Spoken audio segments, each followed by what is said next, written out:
everyone, welcome to my channel. My name is Lizzie. Welcome to Sunday's Soulful session with Spirit. Holy moly, let me fix this. I am so behind. It's 2 o'clock in the morning and I'm usually doing this around midnight, so I am late today. It's alright. I got everything done. My laundry's in. I just have to pause this and fold it. It's like at the end. Anyway, you know I've been, if you are new to the channel, hi, my name's Lizzie. We are going to get into a therapy session. This would be a good time to get a drink, get comfortable. I am not going to do I'm trying not to do a full hour today. I just want to see, I had a meeting with my guides, with the man upstairs, and, I'm wondering if maybe the therapy isn't taking off as well because they're too long. And people just don't want to deal with an hour. So I'm going to try to cut it in half today and keep it at 30 minutes and just see if I get more hits. As in likes, views. So help me out, please, if you could, by liking this below. If you've been on this journey with me, you want me to keep doing therapy, please let me know in the comments below by hitting the like, sharing this. I'm keeping it moving. Guys, I gotta find my thing. When I find my pocket, I'm just going to sail in that pocket for a hot minute. But until I find that thing, I'm not saying I'm just going to do it and dead it. Like, if it takes off a little bit, I'll bring it back here and there. But I'm not just going to keep, beating the dead horse. You know what I mean?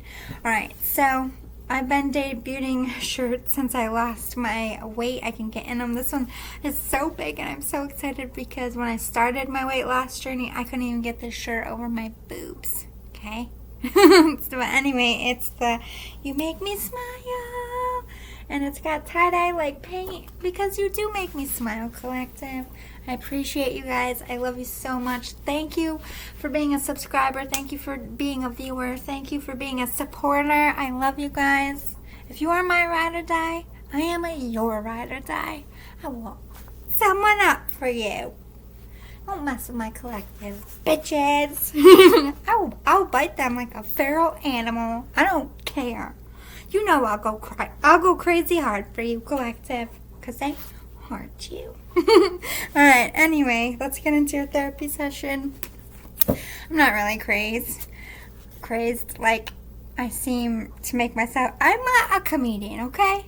So, I have a little extra sometimes to make you giggle. I'm really tame. I don't like drama. I'm going to start with, my crown chakra. Ooh, no one. It's aching. Almost beginning downloads. Or ascending again. Growing pains. Let's get some quotes. Did I just say that? Yes, I did. It's been a day. I got some sleep, though. Good news. I got like 6 hours today. That's like a lot for me. I was like, whoa, I wasted my whole day. Can I have a quote, please? Spirit? This is, they're like, want to tell them what you're talking about first? I'm so ahead of myself because I'm behind. Alright, so this one is about, like, when we grow up, we're grown kids. But we still have parents, and we're still going to be their kids. So we're grown-up kids in our relationship with our parents. We're getting into just our relationship in general because not everybody has kids. We're going to get into the relationship with the spouses and the people you date and your friends. We're going to get into how they feel about your hobbies and live your life. And exactly leading into that, how you parent. Because parents always be having something to say about how you parent your... Like, I wouldn't do that. You're too hard on them. Like, you used to pull me across the room by my... I heard my mom say that to my sister once, and I was like, you pulled me across the room by my earlobe on several occasions. All she did was put them in timeout, Mom. I beg to fucking differ. She's like, well, they were different times, and you deserved it. True story. I did. My mom was an angel, and I was a devil back then, and my devil liked to take my mom's angel and just... At certain points, my mom was like, now we're like BFFs. I feel like the ones you fight hardest with, you end up being closest with. Like when I was a kid, we were only fought in my teen years. And I was like, what the fuck, Mom? I raised myself. This is bullshit. Now I'm also raising your other kids. Also bullshit. Not her fault. She was a baddie. I just didn't know it yet. We'll get into that part later. Alright, so we have every path has its puddle. English proverb. Shout out to England. Good for you. I like that saying. And it was raining today and there's puddles everywhere. So, how accurate. At least where I live. But yeah, every parent makes mistakes. Every parent does things that fucked up and that wouldn't do it now because they were young and they just didn't fucking know. Now they're like a grandparent and they know some shit, so they want to act like they didn't do some shit. Parents, we gotta address that because that causes a lot of fights when it's different when your parents like, yeah, I did that was fucked up. Like, listen, like, my mom does that to me sometimes, like, when we're all talking to her, like, Mom, remember when you did this? And she's like, that's so fucked up. Like, I was so mad that day. I took all your toys and I threw them out, and I still, to this day, feel bad for it, but it's like, I've been asking you guys for 6 weeks to clean your room. I was like, we fucking deserved it. But so, if your parent, like, sits there and was like, look, I don't know what the fuck I was doing. I was so tired. I wasn't getting any help, you know? I was just run down and you guys weren't helping me and I was by myself and I had a bad day and I still feel guilty about it. I feel like that changes a lot of the I'm not saying it's justifiable if it was something horrific, but I mean, that day it was just like, she didn't throw out our favorite toys, okay? She threw out the shit we didn't touch for like 2 years. We didn't care about it. We didn't like it. We didn't even want it. The fact that Mom came in our room and took it and put it in a bag, then we were like, don't take our stuff! But had we made the decision ourselves, we would have tossed it anyway. So it's like your perspective has to change. Like, I'm just using this as an example. Like, yes, it's fucked up that she admitted, she's like, when you're kids, all you really have is your room, and I infringed on what, you felt traumatized because that's all you had in the world, and I came in and I just dominated with my power like a dictator. My mom's very hippie. She's like, ew, I acted like a dictator. But, when your parent recognizes the mistake, they become human, and now that you're older, you can definitely see how maybe your mom hadn't slept in 3 days, maybe all the bills were adding up and she was stressed the fuck out about money. I don't know, but you're an adult, you can see it. But when my point is when they can say it to you, like, yeah, like, that was fucked up, I don't know what I was thinking, please don't ever do that to your child, and I'm so sorry. You're not going to hate your parent because it's like, they acknowledged it. They accepted it. They gave you the credit of that ouch. When your parent does the opposite effect, I guess we're getting right into it, guys. When they have the opposite effect, they act like it didn't happen, or that you're, maybe you are over dramatizing it a little bit, but for them to act like it never, like, even if you did add a tiny bit of flair, but to act like the whole thing never happened, that can in itself cause another damage and a further rift. To just act like, to just brush it under the rug and like, I don't know what you're talking about, I don't remember that. Like, motherfucker, I know you remember. You just don't want to go there. The failure to not go there and address it with your child is damaging to both your relationships, because you resent your child for bringing it up. It's like, why are you trying to make me feel bad? Like, oh, now you're a grown up. I gave you everything, gave you this life. Now you're going to treat me like shit. And then the other kid's like, do I still not matter? Like, you did this to me. You're lying to my face, and I deserve better. So either way, that's not going to help your relationship. So I feel like parents, realize this, though, parents. When their kids grow up, They're going to be in this fucking spot, okay? Their kids are going to look at them in the same way your kids are looking at you. And they're going to be like, that was fucked, Mom. That was fucked, Dad. So you just for, a couple years, just wait. Just wait. Because when that happens with their kid, and God willing, you are here to see them, they're going to come in and they're going to sit down and be like, I was a dick to you twice. I was a dick to you when I was a kid.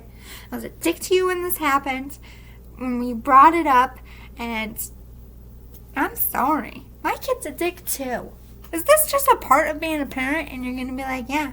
At the end of the day, your kid is always going to feel like you fucked up, but you are also amazing. Every kid feels that way. Like, my parents are fucking amazing. I couldn't have had better parents. I would praise them to death. But I still have things in my heart that hurt me that I'm like, I would never tell the world because I would never paint them in that light. But to me, my own little kid self, that was fucked up. I forgive them. I'm high vibrational, like I've healed my inner child. But until I healed my inner child, I was looking at my parents with a side eye. There's a rift. Couldn't be really cool with my parents until I let all that go. We're going to get more into all that from one quote. Damn. Be very careful about what you think. Your thoughts run your life. Proverbs 4:23.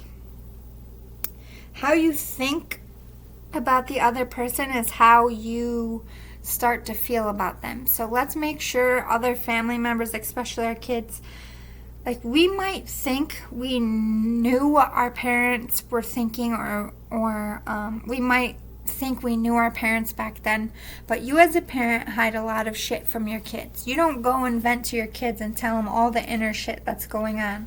So it's unfair of you to have expected that of your parent, and understand that what you see of your parent is not the reality of your childhood. Parents sugarcoat a lot of shit. Their job is, most parents. I mean, some parents are very real, like my mom. God love her. I don't feel like she was a bad parent for this. I feel like she actually made me a better person, but it also had negative consequences. But isn't that true for everything? But, like, my mom was very honest once we got to a certain age about money and how little we had of it. And how much it costs. Like, I don't know very many kids that are my age that grew up. Every time they flipped on their light switch, I'm costing Mom money.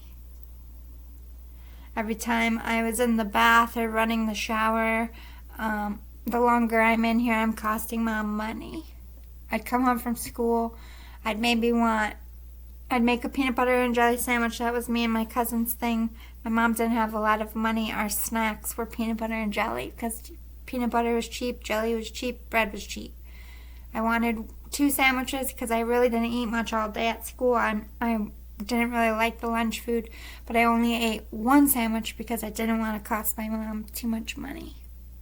Like, everything I did as a kid was because my mom was honest, and the fact that she was on her own.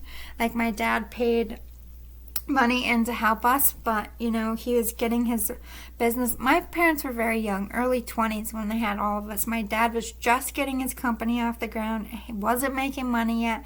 My mom was still in school. Like, they weren't established yet. This is when they were really struggling. Like, my mom was pregnant at her high school graduation. She had to hustle from the get. Like, there was no break for my mom, and I never gave her that credit. And my point is, you gotta see your parent as the adult you and realize that they put this bubble around you and they only allowed you to see them as the parent.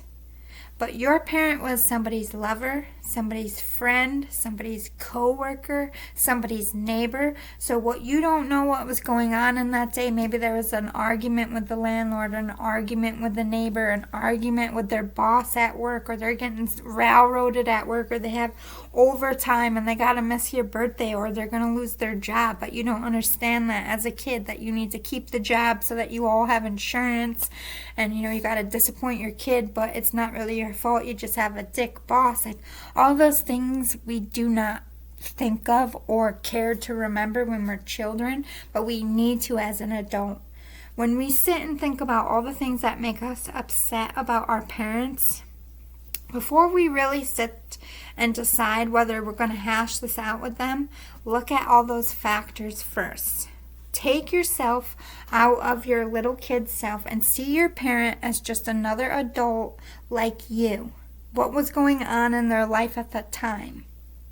Mentally, physically, and the relationships around them. If you could remember, from what you could gather, were they going through a lot? Did they have a lot on their plate? Were you pushing their buttons? Were you being unfair? Were they getting help?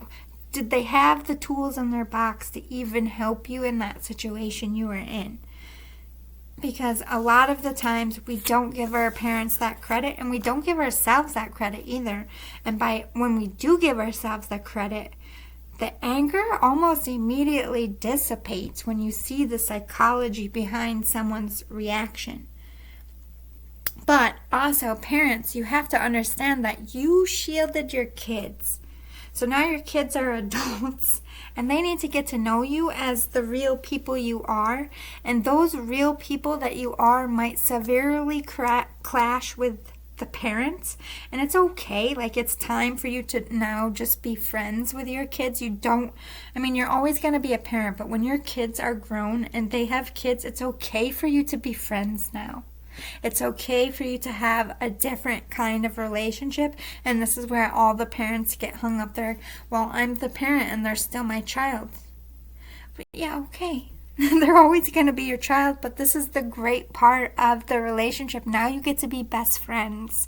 Now you get to sit and have tea and gossip and swear and tell each other secrets. Your child is an adult. They are a parent. They're going to need your help, counsel, and sounding board. They need your friendship now. They don't need your parenting. They're a parent themselves now. Yes. Let me take that. We always need it. I would fucking die without my parents, okay? But at the same time, I'm out here living by myself. I go sometimes 2 weeks without talking to either of my parents. You know what I mean? I'm 100% independent. I do not need my parents anymore. I'm friends with my mom. I'm friends with my dad. But they are also, I know that I call them mom and dad. I don't be like, hey, Eric, hey, Joe. I still have the respect. I'm like, hey, mother. I try to get up. I'm mockingly fancy with it. Yes, mother. I do. We all call my mom something. It's like, Mom. It's mostly what the other ones call. Mom, where are you? I'm like, Mother. She knows it's me. I'm like, hey, mother. Say it like that. Mother. So your kids do that to you? Does each kid have a different way? I just felt like I didn't want to be it was either mom, mommy. I called my mom mommy for a long time. Then I was like, I'm an adult. Mother. Mom's like, why do you call me that? I'm like, what? Mother. She's like, stop it. I'm like, stop what? Mother. And you see how that went. I'm still doing it. She's like, fuck. These fucking kids. Alright, let's get into it. My dad, I'm 38 years old and he still calls me Peanut. He calls me Lizzie. I'm like, Lizzie, come here. But most of the time, I barely ever not get called Peanut from him. But I won't let no one else call me Peanut. It's my dad's. And he's like, I've been trying to get him to not say that for 38 years. I was one throwing my toy at him. He shouldn't. I saw that in the video. He called me Peanut. I was peeing my pants laughing. I picked up my stuffed animal. I was like, just straight through it. I'm like, my baby self said, don't fucking call me that. And my dad straight in the video said, "What, you don't like peanut?" He knew. He still knows. He still calls me it. That's where I get my from. My dad, he's an Aries. I will call you peanut if I fucking want. I'm your father. I will do what I want. I'm a war god. Okay, Dad, I'm your peanut for life. At least in high school he was nice, and he wouldn't say it in front of my friends anymore, because I remember having a fight with my dad. We're getting into another part. Like, teen fights are the worst fights between you and your parents, because you remember them the most, and they're like the most gut-wrenching. Like, this is when the tea is spilled in the teen years. But I remember I was like, I don't know, 12. I'm like, Dad, you can't call me that at school anymore. Like, I went into school and everybody called me peanut all day. You know, I'm already short. I already sound like I'm a baby. Everybody calls me cute and pats me on my head. And now you come into my school and you call me peanut. I was so mad. My dad's like, you know, it's funny. Like, my rants were pretty funny as a kid. I have to admit. I was like, the stupid, like, of all the shit. My dad's like, that's what you're worrying about? Like, your fly was unzipped all day. Like, you came in the door, I had to tell you to zip your fly up. Like, everybody saw your underwear, you don't give a shit. You care that everybody was calling you peanut. Like, get your priorities straight, peanut. I love my dad. He's funny. My mom's pretty funny, too. Alright. What do we got? Yeah, purpose.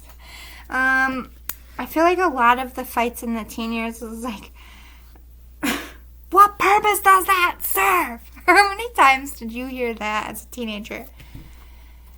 It's that, like, you gotta think about your purpose in this life.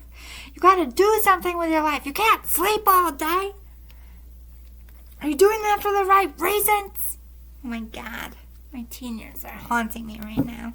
I know when I have a teenager, I'm going to say the same shit. This is what we need to recognize as our parents. Like, when you become a parent and you, like, all the shit your parents said to you, you find yourself saying it, you need to realize that their parents said that shit to you. So you're actually, it's kind of like, you know, passing the buck, or like an heirloom that you're passing to your kids in a way. So instead of getting annoyed, like, oh my God, I'm turning into my parents, like, oh, it's passing down through the generation. So when my kid grows up, they're gonna tell their kids, like, if your friends jump off a bridge, are you gonna jump off a bridge too? They're gonna say that stupid shit too, because their parents said it. And your parents, like, we need to understand that a lot of the stuff that our parents do that are fucked up come from a generation where it wasn't fucked up, but it is now. So they're doing what their parents did to them. They think it's normal because in their time it was normal. But now times are a-changing, and Mom and Dad, that's fucked up now. And you kind of have to teach your parents, like, look, Mom and Dad, this is how you grew up, but you can't do that no more. And I feel like as kids, I do think we as kids try to tell our parents. Like, I remember growing up and, like, my grandpa, God love him, and people in his generation, you know, they grew up very racist, and they didn't know they were racist. Like, they didn't consider themselves racist because everybody said that, and that was like a product of the time. But all of us are like, that's so messed up. But to them, that's normal. Like, they're not out here, like, purposely trying to get everybody riled up by saying stuff. That's just what people said in their time, right, wrong, or indifferent. That's their normal. So we need to, like, give our parents the respect of difference of time, and also respect that now that you're a parent, it's even further from when they were a parent. And they haven't been a parent for years. So now they're looking back on it and they're only seeing, I'm not saying that your parents don't remember how hard it is and they aren't realistic about it, because they are. They're going to give you the best advice. They raised you. But I mean, it's like they kind of forget, like, really the truth of the baby stress and what it does to the relationship. And, like, what it does when you have other kids and you're trying to work on your career. Like, I don't know about you now, but when a lot of my friends started having kids, their parents were stay-at-home moms, and they didn't really work a full-time and have to do daycare and like pay for daycare and do all that stuff. So there isn't a way for them to be realistic. They're like, why don't you stay home and let so-and-so get a second job? It's like, we don't really live in a world where one parent can stay home anymore, unfortunately. I wish. You know what I mean? If you get to stay home with your kids, you are very lucky. It's like it used to be a right, and now it's a privilege. Yeah, this is about humility. Like I was saying earlier, like seeing what was on their plate when your parents were young, but when you look back at your parents, like I was saying, like seeing what was going on in their life, make sure you're doing this for yourself. Like, if you're judging your parents, because I know it can go the opposite way. You can have really amazing parents and then grow up and be a parent and feel like you're failing because you're not as amazing as your parents. But perhaps you have way more on your plate than your parent did. Like, maybe your mom or dad was able to stay home with you and make you their priority and able to come to every sports game and all that stuff and like make your costumes. But now you have a career, your husband has a career, your wife has a career, and you have multiple kids and multiple things, and you can't be 100 places at once. And they just don't seem to understand that for you, the sacrifice is giving them a better future and not being home with them. You know what I mean? Where your parent might have saw being home with you as the sacrifice rather than making a bunch of money. It's like you could be on different perspectives with your parenting as well, and that can cause clashes. So I think the humility here also is asking us to understand that if your parent is 100% different from you, if they're just like more old-fashioned, or perhaps they're more of a nurturer than you, don't judge yourself about that. Just accept and love them for who they are, and accept and love you for the parent you are. And when they give you advice, when they try to like infringe on things, listen out of respect, but you don't have to let it sink, and you don't actually have to do that. And if they're pushy in your life, that's when you have to draw the boundary. Like, look, mom, look, dad, I love you very much. You're an excellent parent. I wish I could be the parent that you want me to be, or the parent you were. But this is the time I live in. This is my family, and this is how it works for us. And I'm going to need you to respect that, because it's starting to affect our relationship. And I don't want to fight about parenting. Like, I just want to enjoy your company. Maybe not talking. Like, sometimes, in some cases, it's very healthy to be like, look, we have very different parenting stuff, so let's keep it to a bare minimum with the advice. Like, I'm not saying you can't give me advice because you're my parent and I love you, and I'm not saying you can't be involved in your grandkids' life because I want you to be, but when push comes to shove, I need you to know that I'm the parent and I need to do it my way. It's no disrespect to how you raised me. I'm not saying you did anything wrong. I'm just saying I want to parent this way and see how it goes. And if it messes up, mom and dad, that's on me. Have those conversations with your parents. And I think that also does a lot. But make sure, I think parents get upset because they don't like feeling like they're not needed anymore. You're a parent now. They're like, well, you got a lover, you got a house, you got a family. Like, they're going to forget about me. I'm just going to be off here by myself. Like, I want to be there. I want to be involved. Like, they love you so much. They raise you. They adore you. Your babies, when you give birth to them, if I could speak, I think we forget, but to them it's like they are also having a baby. Their baby is having a baby. They love you so much. They just want to love your baby so much. They want to be the fun one. They just want to come in and smooch up your kids. Honestly, my kids didn't make it, but I 100%, when my parents have my kids, I'm not telling them nothing. Like, they can do. I know for 100% fact that my kids will be safe, spoiled, and happy. You know, they will have nothing. They will have a full belly. Like, I don't have to worry with my parents. But if my parents, you know, say I'm like, because I am going to be a healthy eater, but I'm not going to be restrictive. Like, we're going for ice cream. My kids are going to go to a candy store and be like, I get to pick out whatever I want. Yeah. Yes. That's a part of childhood. Get it all, boo-boo. Get it all. Fill up your bag. It's Halloween today. I'm not saying I'm letting them eat it all in one day. It'll probably last us the rest of the year. But that day of, I get to get whatever I want. Like, you remember, I loved going into the candy store. They had 10-cent, 5-cent, and 1-cent candy. And my mom gave me all the change in her pocket. And I was like, so much candy. I want my kids to have that. And that's the part of a grandparent. I feel like we get to send them home sugar high for their parents. It's annoying. But they're having fun with grandma and grandpa. Grandma and grandpa aren't there to parent, okay? They're not there to be... I mean, yes, it's helpful.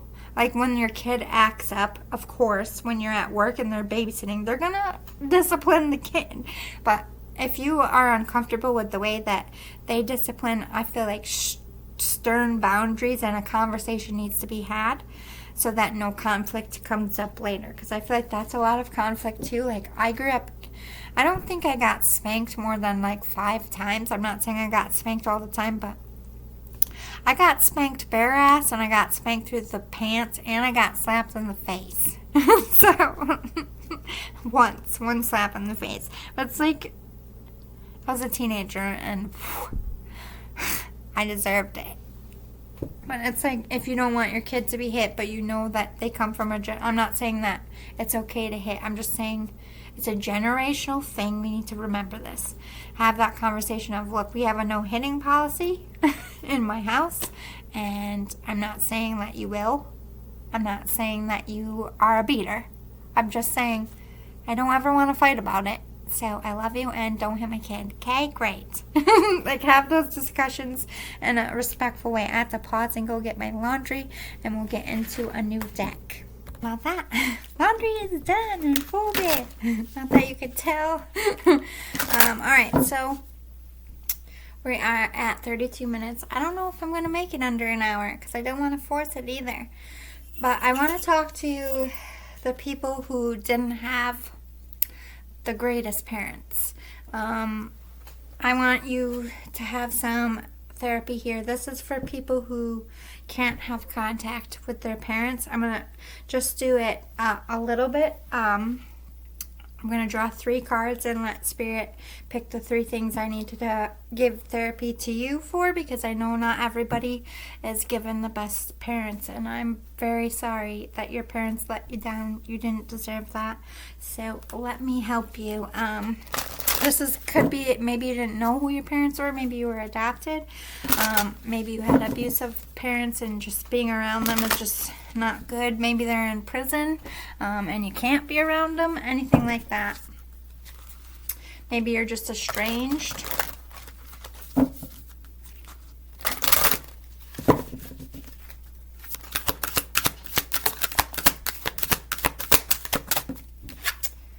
Open your heart. Okay, so I feel like this is very true for like orphans, people who are abandoned by their parent or parents, hurt by the people that are never supposed to reject you.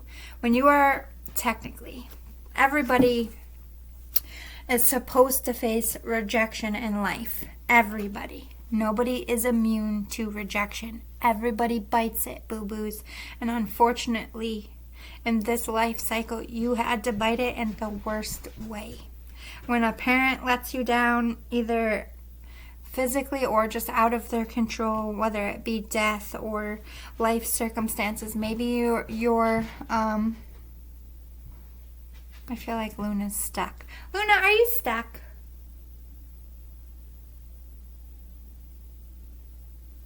Maybe not. Alright. Just have to make sure. You never know with that crazy cat. Once I found her in the trash can, like, I have a push top, and she fell in it and couldn't get, like, she tried to jump off of it, and then she couldn't get out. And I just heard the stop. I'm like, what the? I'm like, Looney, where are you? And then here's meow, because she doesn't make noise ever. Like, she's not a meower. So she was trying to tell me with her paw, and I couldn't find her. I just kept hearing this tiny meow, meow. And I opened the lid, and there her little eyeballs at the bottom, like, get me out! So sometimes I have to just check on her, because I forget she's only 1. She just got big. She doesn't realize her own, like, size. She still thinks she's a kid. Crazy cat.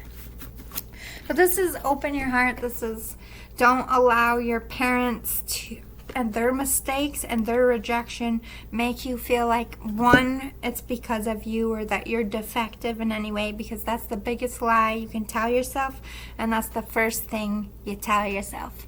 But when you become high vibrational and you do your healing, you're going to see that it was never about you. When your parents reject you, whether it be at birth or throughout your life, it's never you. It's never about you. It is 100% their failure, their hang-up, their fear, and their journey to walk. It causes us pain. It makes us feel like it's because of us. It makes us feel like we are unlovable. Oh, this person's parent doesn't reject them, so there must be something wrong with me. No, sweetheart.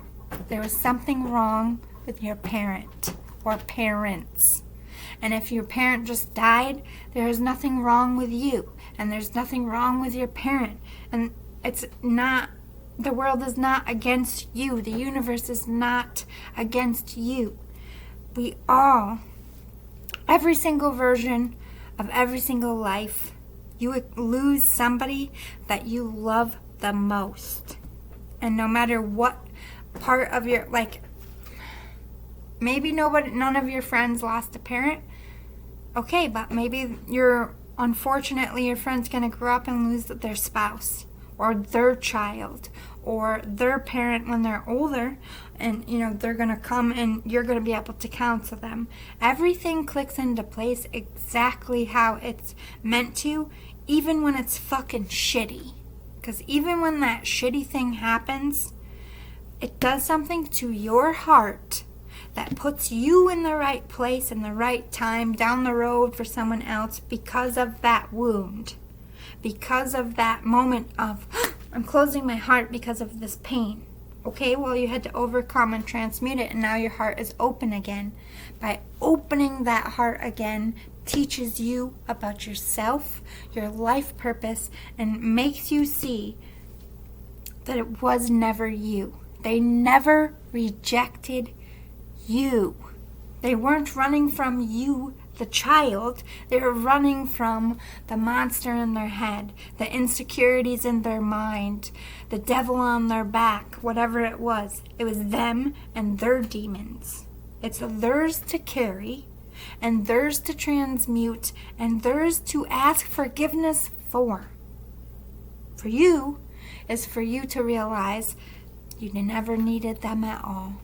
You just unfortunately have to learn that a lot faster than the rest of us. Just means by the time you're my age, you're 56 light years ahead of me. You're meant to. You're stronger. You're harder. You see things about life that people who didn't see it your way can't, and we absolutely need you. The kids like you behind you need you. I'm sorry that you had to feel pain. God or whoever you believe in is sorry that you had to feel pain. But it was never because of you. It was never on you, and it was never your fault. I will say it again. It was never on you. It was never because of you, and it was never your fault. It was 100% your parents' shit. Say it with me. It was 100% your parents' shit. Give it back to them. Stop carrying it for them. Your job is to transmute and deal with that hurt. Why it hurt you. How can you make sure that the people in your life that when they hurt you like this, how can you remember, I don't need them, let them walk? Because you were a child. You didn't know that then. You weren't strong, you weren't brave, and you weren't supposed to. You were a baby. You're an adult now. This person taught you, I don't need nobody. It's 100% fact. We love our people. We want them around by choice, but you don't need a spouse. You don't need a child. You don't need a parent. You don't need a best friend. They are luxuries. They are gifts. And at any moment, they can be taken from you. You know, it's not guaranteed.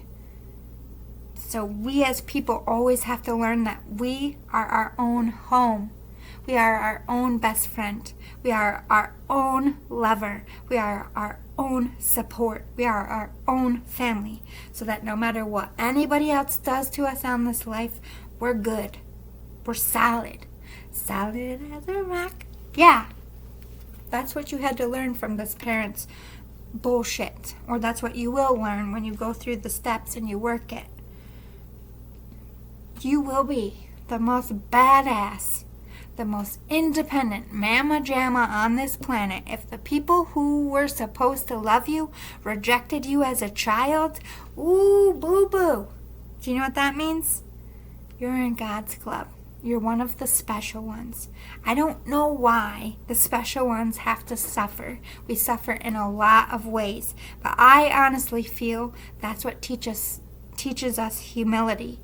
That's what teaches us to fight for the people around us. That's what makes presidents and generals and firemen and police officers and school teachers the calling.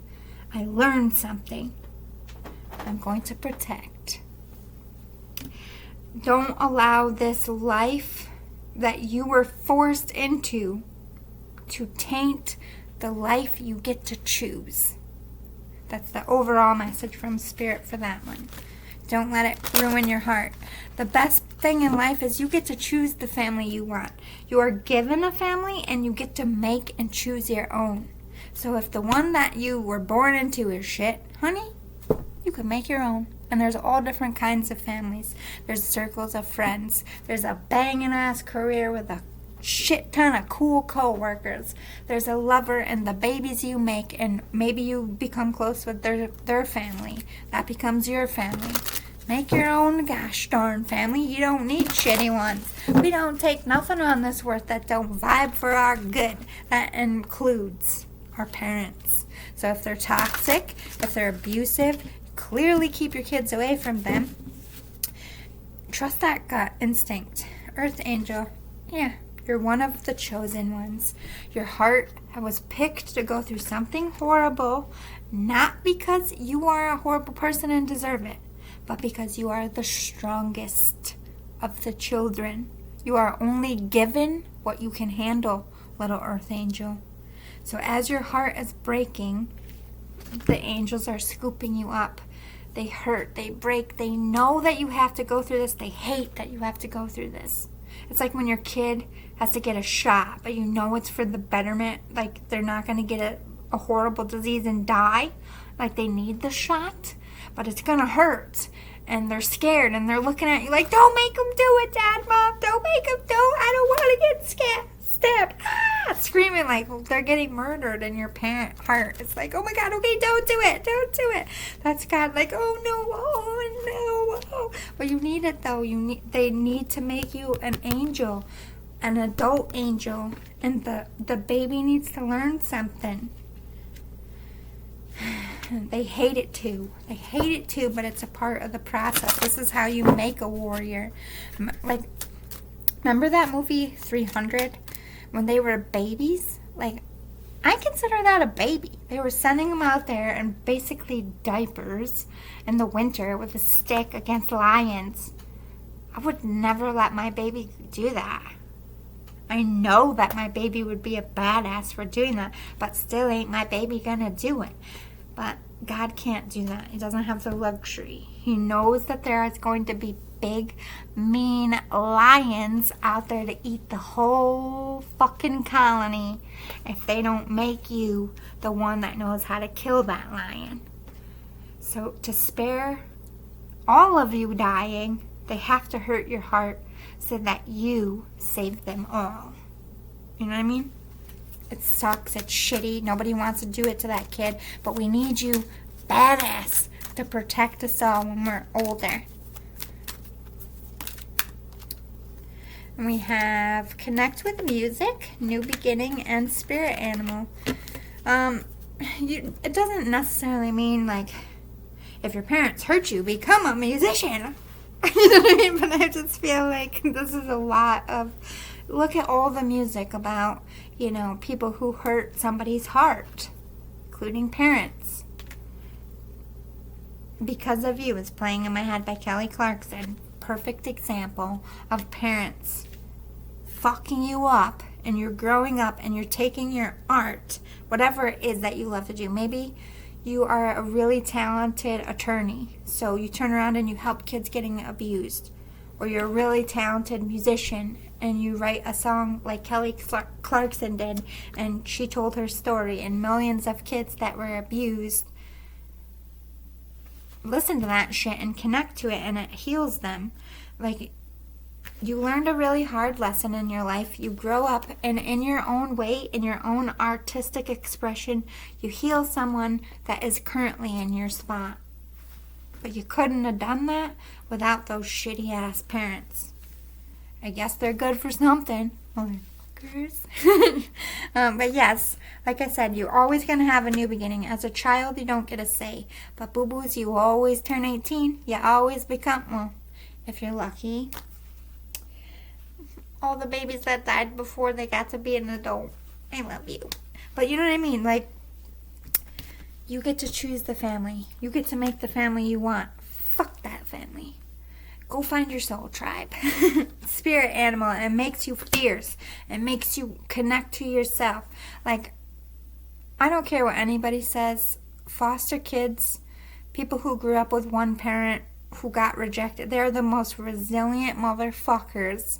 Especially when the career stuff, like they could go, like all the kids that I know that were like a foster kid or just like had really shitty childhoods, go try out for a part and they didn't get the part, they don't fucking cry about it. No, they're just already looking in the paper for the next part. Like they're able to keep it moving, whereas somebody who grew up with really good fucking parents is like, I got rejected. They don't like me. What am I gonna do? Being extra with my hair, but somebody who like you who went through it, it's like, this ain't, you know, new to me. You know, I got rejected since the day I was born. And I'm fine. I don't need none of you motherfuckers. I know that now. But you don't know that. And I feel bad for you. I would rather, as shitty as this hurt is, as shitty as it was to be an angel and get squashed as a child. I'm a tough mama jamma too. In my own situation, mine wasn't about parents. But you get what I'm saying. Everybody who's gifted had something fucked up happen in their childhood. I don't care. And you can research this all your life. It'll prove me right. We have to suffer to know grace. I don't like it either. I wish we could vote it off the island, but that's above my pay grade. Alright, so let's go talk about quickly, like, our parents and how they view the people in our life, like the people we're dating, who then eventually become like spouses. So this could be like, how do we not fight about like introducing someone, or maybe your spouse is just very different from your family, like some counseling there. This could be before you're married or after marriage. I'll let spirit lead us. Family connections. I mean, right on the fucking money, bro. This is the truth. Respect, people, and kinship. You gotta respect that if you love somebody, they gotta love and respect your tribe. They don't have to be the same. They do not have to agree, but they have to respect enough to listen to your people without getting hot-headed and lashing out, without getting hot-headed and walking out of the room like, I don't like, oh my God, like, I don't know. I've dated people, or I've had people brought into, I have 5 other siblings, okay? I've been through this a lot. There's like, we're not everybody's cup of tea, you know? I've had a few people, like, with my siblings that are like, that were like really rich or whatever, and I don't know what they expected when they came in, but we like have, there's 5 kids, okay? We do potluck. We just line the food up. You just make your own fucking plate. My mom ain't got time to make all of us our fucking plates. We learned at a very early age that if you want to fucking eat, mom lines it up on the counter, and you take what the fuck you want. And if you don't want something, you better tell mom before she makes it, or else you're eating what she fucking made. Like, they gotta respect and learn your rules. I mean, yes, there's always going to be some head bumping if you're from different places, but they have to be respectful about it. Like, if you're going into somebody's house who's like really religious, don't come in there talking about the devil. You know what I mean? Like, don't go in there with like black leather, dark goth makeup and be like, rock and roll, man. Because of course you're going to get a bad reputation. Of course you're going to bump heads. Like, respect what you're walking into. You do not have to believe it. You do not have to drink the Kool-Aid. But you have to respect that that's your person's people. And that's just what they do. And I'm sure your relationship when you're away from these people are very different. You're always going to have to play the politician when it comes to families. You're not always going to be able to give your opinion. You're not always going to be able to be yourself. Okay, sometimes you're going to have to fake it. And I don't like being fake, but I will fake it with somebody's sister I don't really fucking like, because that's my person's sister, you know what I mean? And she might be annoying, karmic-y fucktard, and they all are clearly aware of what she does, but, you know, they all love and accept her, so I'm going to love and accept her too. But I'm not going to be best friends with the girl every week going to the salon and shit, telling her all my business. You know, you gotta, I'm not saying that's a real thing. I'm just trying to give you an example, but it's like, you got to know what you're walking into, and you got to respect those boundaries. Like, look, we're going to spend holidays together. Our kids are going to grow up together. This person birthed the love of my life. You know what I mean? Like, you don't have to like them. Like, the reason why I get along with other people's family is, one, I'm myself, but I allow them to be themselves. I'm not coming in there with 100 political statements. I'm not coming in there with expectations. Hi, I'm Lindsay. Nice to meet you. Like, I'm nervous. Like, I don't want to be, like, hated, but I'm not coming in there with an agenda. I'm not coming in there with, like, if they don't like me, relationship's over. My world is over. You know what I mean? I'm pretty a likable person. I know my strengths. I just make them laugh. They'll like me. Like, you just, play to your strengths and know the people for who they are. If you know somebody's a gossip, don't tell them your business. But you have to remain, you can't just keep fighting, because then every holiday is shit, the relationship shit. You don't want to be the one that comes in and divides a family. That family was there before you. You should be adding to it. And I can't promise that you fall in love with someone and they're going to have an amazing family, because that's no guarantee. You might fall in love and that person is perfect and their family is complete shit. Like, you just have to deal with it if you love that person. But if their family treats you like shit, you gotta, if your person, like, first of all, this would never happen. My family is not like this. But if it did, like, if I ever brought someone that I loved, dating, married, whatever, into a relation, like, into a family gathering, and they were racist and they were, like, visibly doing stuff, I'd be like, what the fuck are you doing? I'm not going to allow my person to say anything, and I'm probably not going to even do it around them. I'm going to be like, hey, can you come with me to get something out of the fridge real fast? Dick? You know what I mean? Like, I'm not going to put them in an awkward spot and make it awkward, and I'm going to let my siblings or whoever know, like, this is my fucking person, okay?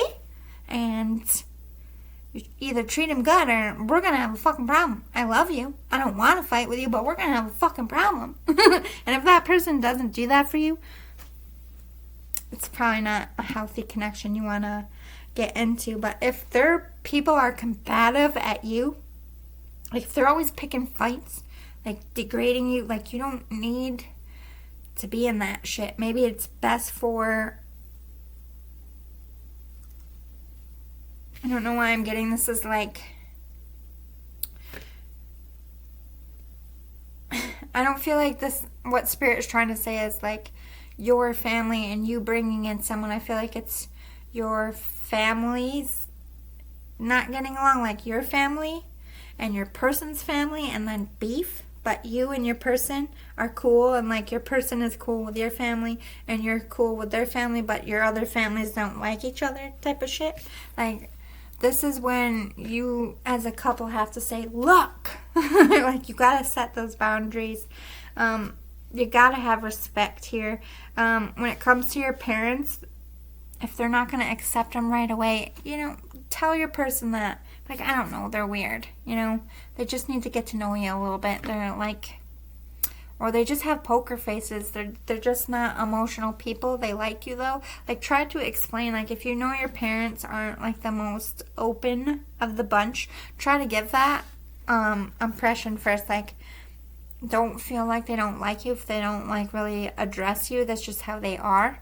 Mannerisms are really good to understand because people don't know these people like you do, and helping them understand mannerisms and personalities before you meet is helpful, but make sure they don't alter the relationship and your perspective of someone permanently. Treat your body well. I feel like this is whatever connection is coming in here, whether it's your parents and a person not getting along, or your family is not getting along, or whatever it is, it's like, don't ever put like angry hands on each other. Nobody, no family ever comes back from that. It's like it's that permanent scar. I'm not saying you can't be friendly again, but it's like allowing anything to get physical between family and spouse. There's going to be a permanent divide. I mean, sometimes it can't be avoided, especially if there's like drinking and stuff. And I feel like those ones can be forgivable if it's like a blackout thing. It's a long time coming, but I think, you know, if both people are drunk, it can be not saying that it's an excuse, but like, if your person and your parent got into a fist fight, I just don't see how that would ever be a well-balanced family ever. So I think they're warning against that. I would never, I would suggest that family scenario is very unhealthy all the way around, and some serious counseling and separation would need to happen. Not just between the families, but in the relationship. I don't think that you should trust anyone that could swing on your family. Especially your parents. I don't care what came out of my parents' mouth. If they said something mean, like I'm gonna make sure my parents know that's not cool. Like, I don't need you to hit my parents. You know what I mean? Like, I would never hit my parents, even no matter what they said to me. So if anybody like laid hands on my parent, no. I will never fucking speak to you again. I don't care if I love you. Like, fuck no. Same with my siblings. No, nobody that my siblings ever brought to the house ever hit me or tried to fight me. You know what I mean? So it's like, I don't tolerate that shit. That ain't love. If you can put hands on anyone else's family member, that ain't love. Because if you're in love with someone, all you want is peace. You want it to go well. You're always the diplomat. You know what I mean? You got to be the diplomat. Look at the headline of it. Look at the bigger perspective of it. We're family. We're family now. You know, we can learn. We don't have to be best friends. We don't have to see each other every day. But on the holidays, I want to have a good time, and I don't want it to be weird. Do you want to have a good time and not be weird? Like, we need to get over our shit. Sit down and understand that if someone is marrying into the family, parents, that's who your kid loves. Like, don't you want your kid to be happy? Like, you gotta learn to be able to coexist. But if you're scared for your child at the same time, I totally get it, especially if they're not treating your kid's body right. Any abuse, I do not tolerate. I fully support parents speaking up and being adamant about that because that can save someone's life. But we have re-energize your life. Yeah, this is about changing the energy. It's all about the energy you put into it. When you bring somebody new into the family, whether you're the parent or the one bringing the person, it's a new energy, and there's going to be a moment of all the energies learning to bounce off each other and coexist. But reconnect and ground, everything will stabilize, you'll all get used to each other, and energies, no matter new or old, like you could be in a room of all the energies you're used to and the energy is still. And one of you can fight and all the energies do this in a room. Not just when a new person comes in. So it's not always the new person that shakes it up. It's emotions sizzling. There's conversations that need to be had that aren't being had. And people just kind of putting it on a new person being there. That happens a lot as well. So let's close out the reading. What haven't we really touched base on?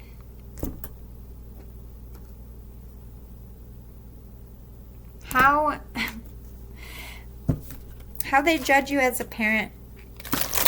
Because we kind of touch base on how you judge them as a parent, how you're seeing it, and like, that was fucked up, Mom and Dad. Why'd you do that?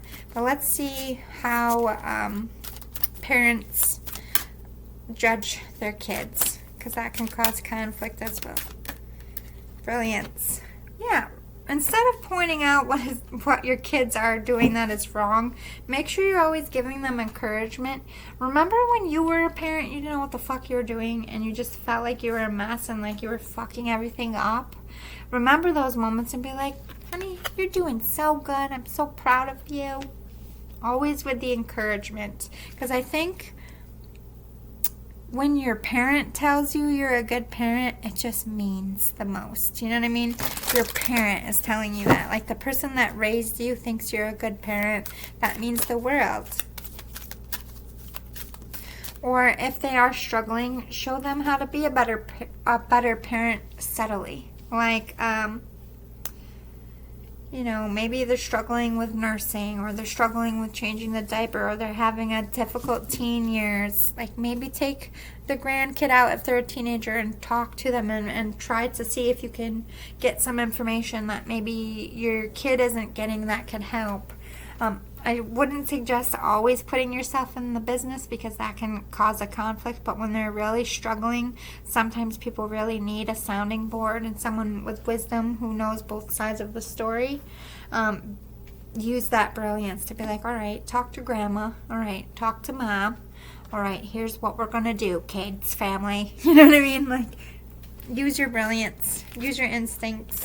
Teach them in subtle ways without making them feel like they're fucking up. Especially if they're sleep deprived, they get very sensitive. As new parents, we forget when we get older the new stuff. So like, just be like, if your kid's super sensitive about you judging them as a parent, maybe look at what's going on. Are they feeling insufficient as a parent? Are they struggling? Are they spending too much time at work and feeling guilty? Be like, honey, what's going on with you? Do you feel bad for being at work? Because I think you're doing so great. You're so talented. It's okay to be a mom and have a career too. Like, know your kid and give them those pep talks. Instead of like just nagging and not helping, help and explain kindly instead of nagging. Yeah, surface, efficiency, reaction, and discernment. Look at like surface stuff.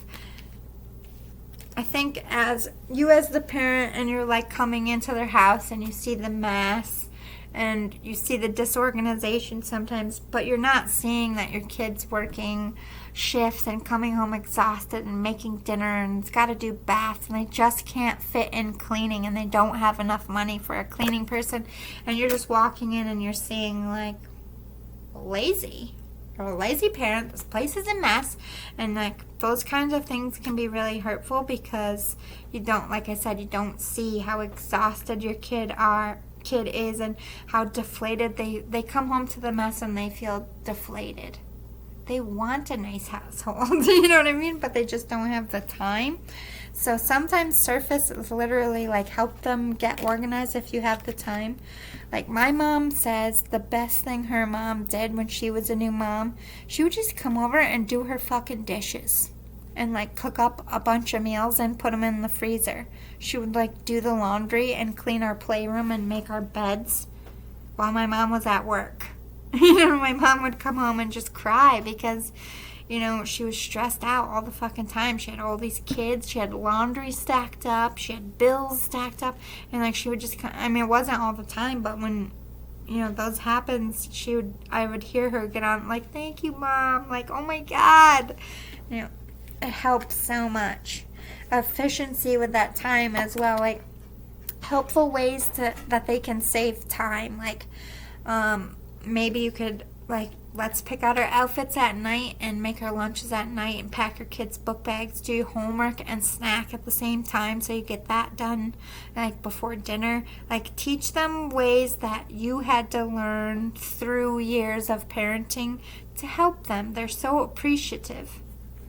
This is the wisdom they look forward to, but make sure you're not doing it in a pushy way. Like, look, I know that I'm old-fashioned, and I know you don't want to hear this from your mother, but when I was, you know, running around with all you kids, this is what I did. And, I mean, I'm not saying you have to take it, but I just feel, I see you struggling, and I just want to help you. You know, that's not pushy at all. Your kid's going to be like, oh, thank you. You know, even if they don't want to do that, they're not going to be mad about you giving them a suggestion that way. Like, one, you said, I'm just seeing you struggling and I just want to help. And like, two, you don't have to take it. I just, you know, thought I'd offer it out. It doesn't make you feel, it doesn't make your kid feel like you're force feeding it. Reaction. Remember those reactions when they just lash out at you. See how this person is like in pain, struggling, like, but this is also when they come to you as a parent, I feel like a lot when your kid is a parent, they come to you a lot like crying, like, I can't take it, like this, my kid is never going to sleep, I'm never going to sleep again, I'm exhausted, or my kid's getting in trouble at school and I don't know what to do. Like, I don't know, I just see this as like, Mom, Dad, I'm broken, I need your help. When they call for that help, I think as a parent, especially when they're older and you don't get to see them much, your heart swells and you're like, yes, I am needed again. You know what I mean? Like, I know. When my kids have babies, I don't care. Like, you need me in the first month, right? Yes, you do. You don't know it yet, but you do. I don't know if I can be that smothering, but I feel like I'm going to be in the window like, do you need me yet? Because you know I can help you. Oh, go away, Mom. I'm going to be such a clinger. Can't help it. They're my babies. Anyway, we have discernment. Yes. With this reaction and discernment, I feel like when they're exhausted and they're stressed out and they're just like, I don't know, Mom. I don't know, Dad. I don't know what to do. I do that to my mom sometimes. Like, she comes and I'm just, like, crying and stressed out. She's like, why are you crying? I'm like, I don't know. And she sits there and she just keeps asking me questions until, like, my mom knows how we all work, okay? She's the mom. She raised us all. And my thing is just asking me questions until she figures out what the fuck I need. She'll just keep asking me questions because I'll be like, I don't know. No. I don't know. Because I'm not like, Mom, why are you asking me 50 million questions? Like my other siblings, they did not like the question game. They're like, stop asking me questions, you're not helping. I was just the one that was like, no, Okay. It was calming for me. But it doesn't always help. Like, that's also another thing for you. Like, know your kid. Know how your kid reacts. Like, are they just an impulsive, like, okay, let them rant it. And then, when you use your wisdom, when you should get upset, when you should get offended. Because they're new parents. And you thought you knew what you were doing, and you didn't appreciate people's help one day early before too.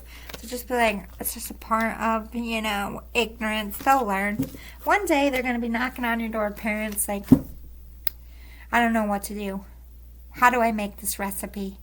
My laundry's not coming out right. What do I do? Because that's what happened to my mom. We all grew up, and now we just call and ask her random questions. Mom, what does this mean? Poor mom gets all those calls. So let's look at the kid side to the parent. Same respect. Like maybe when they bring in a new lover, or maybe your parents are just like, they're retired. All the kids are moved out. Maybe they want to get divorced. Maybe they're getting more kinky. Like, that can cause problems because your parents are starting to act like friends and they're talking about their sex life and you're like, ew! Have no fear. Yes, embrace. Speak your truth with your parents. Like, Mom, Dad, like, I'm so glad that you love each other, but, like, put some fucking clothes on. I don't want you to see, I don't want to see you grabbing Mom's ass. I think it's fantastic that you guys have been together all this time and you have a great sex life, but I'm still your fucking kid. I don't want to talk about your sex life. I don't want to see it. Okay? Okay, Mom and Dad? Okay, cool. Say it if it's making you uncomfortable and it's causing you guys not to be able to hang out. And if this is like someone new coming in, have no fear. Like, I'm very nice. I'm like the cool one. I'm the kid that you want to meet first because I'm very, like, respectful of the fact of you're meeting 5 of us and how fucking intimidating. And, my big brother's pretty intimidating. My nephew's intimidating. My 18-year-old nephew, or 18, oh my God, he's 21-year-old nephew. Like, they're men and intimidating. My sister's kind of, like, my older sister's got a tough exterior. My younger sisters too. They have resting bitch face sometimes, but they're really not even mad or pissed at you. We're just tough bitches. You know what I mean? It's like,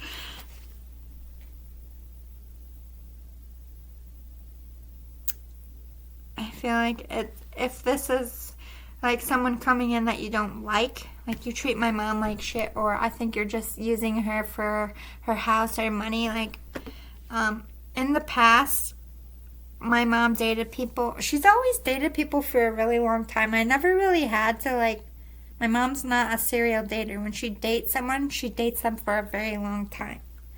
Like, I don't know much about her boyfriend, Jules. Like, I see him. He comes over sometimes. But I don't think I've had more than, like, a half-hour conversation with the guy at a time. Like, they have their whole personal life. He doesn't like to come around when we're all around. He lets Mom do her thing. Like, not that he hates us kids, but there's a lot of us, and it's stressful. And he doesn't always like how we treat Mom, and I can agree sometimes with the way some of my siblings are. But that's that speaking the truth. Like, I tell my siblings, too. They're like, some of them, not anymore. We all kind of embrace Jules as this mysterious person, and it works for them, and that's great. But it's like, at some point, my siblings were like, what the fuck's up with this guy? Is he too good for us? Doesn't want to meet us? I'm like, no. We were just intimidating and loud. And it's chaotic. There's, like, not even enough places to sit down sometimes. So why would he want to come here? You know what I mean? I had to do that. Like, it ain't about you. It's about Mom. It's about Mom being happy. My other siblings do that too. But it's just like, have no fear if you don't like a person. If you think they're using a family member, I don't feel like it's good to add a bunch of drama, but you need to say it or it's going to sit with unrest and cause conflict between your relationship. Making a decision. Ooh.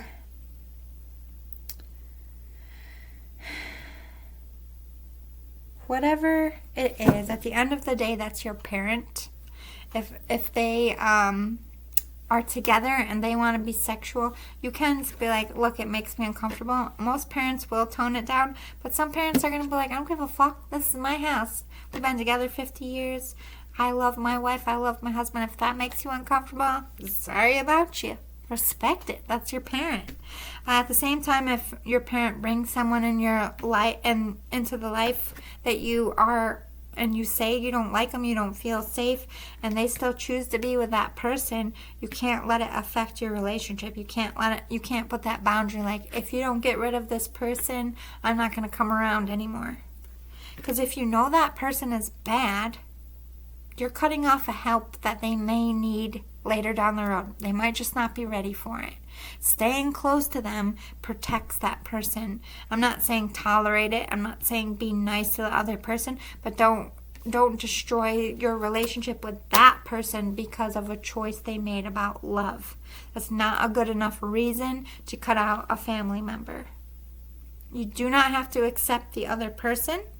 You can put up that boundary like, look, you are always welcome here. We want you here, but you can't bring this person because we don't like how they treat you or because of other fights.